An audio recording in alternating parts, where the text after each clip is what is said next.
यानी कि हद ही हो गई, ये सब कुछ वहां हो रहा था और हमें इल्म ही नहीं। अब किस बात का रिग्रेट है तुम्हें? कितना समझाया मैंने तुम्हें तहरीम कि मेरी बात गौर से सुनो, लेकिन नहीं, तुम तो मेरी कोई बात सुनने की रवादार ही नहीं।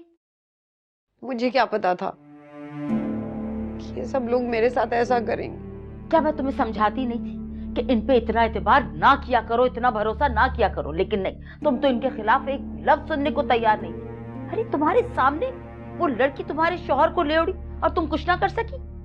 मैं क्या जानती थी कि जिन लोगों पे मैंने इतना ट्रस्ट किया है वो ही मुझे धोखा देंगे।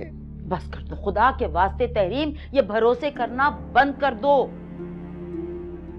अम्मा, हो सकता है कि शफक लास्ट मिनट पे इनकार कर दे। खुदाया मेरे, तुम जैसी बेवकूफ लड़की मैंने अपनी सारी जिंदगी में नहीं देखी।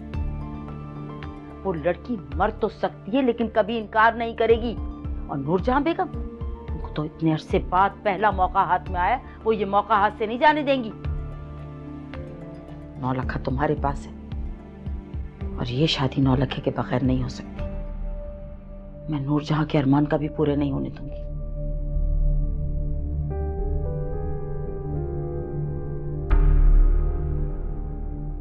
रो अब बैठ के।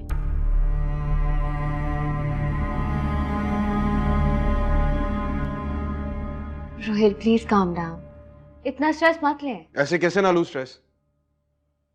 उसकी हिम्मत कैसे हुई मेरी बहन की जिंदगी के साथ ये सब करने की? अगर उसे उस लड़की के साथ शादी करनी थी तो फिर तहरीम के पीछे पड़ने का नाटक क्यों किया?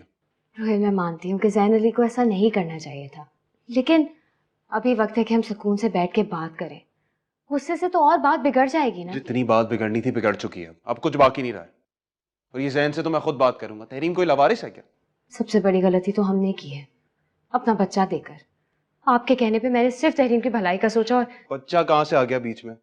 मेरा वो मतलब नहीं है। मैं कहना चाह रही हूँ कि इन हालात में उस बच्चे का क्या फ्यूचर होगा। कुरतुलैन, बच्चे का फ्यूचर देखने वाले हम हैं। इस वक्त ज्यादा जरूरी है कि हम तहरीम के फ्यूचर पे ध्यान दें।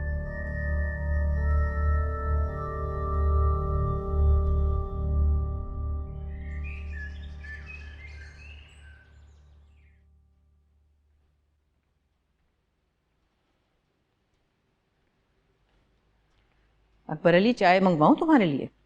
नहीं, अभी जी नहीं चाह रहा मेरा। अच्छा, ये बताओ, मुमताज से बात हुई 9 लाख के बारे में? जी हुई थी, साफ साफ इनकार कर दिया उन्होंने 9 लाख देने से। तो फिर अब चैलेंज किया कि शादी करके दिखाओ 9 लाख के बगैर। ये कहा उसने? देख लिया अपनी बहन का लालच। जब मैंने कहा था तो किसी ने मेरी बात नहीं मानी थी। आप ठीक कह रही हैं, पता नहीं आपकी बात मानने में इतनी मैं देर क्यों कर देता हूं। खैर, तुम इस बारे में इतना मत सोचो। हम 9 लाख के बगैर ही शादी कर लेंगे। इंशाल्लाह एक बार शादी हो जाएगी और शफक इस घर को वारिस देगी तो 9 लाख खुद ही वापस आ जाएगा। मैं तो आपा की डिटाई पे हैरान हूं।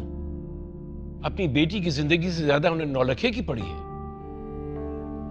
बस रहने दो ना, सब्र करो। जब तहरीम खुला मांगेगी तो 9 लाख उन्हें वापस करना ही पड़ेगा। लेकिन ज़ैन अली इतनी आसानी से रजामंद नहीं होगा तलाक के लिए। जब तलाक का दावा तहरीम करेगी तो ज़ैन अली के पास कोई जवाब नहीं रह जाएगा उसको अपनी बीवी बना के रखने का। खैर, हमें क्या पड़ी कि हम तलाक का नाम लें। हम तलाक का जिक्र नहीं करेंगे, तुम देखते जाना, ये खुद मांगेंगे तलाक और 9 लाख वापस आएगा खुद ब खुद। ठीक कह रही हैं आप।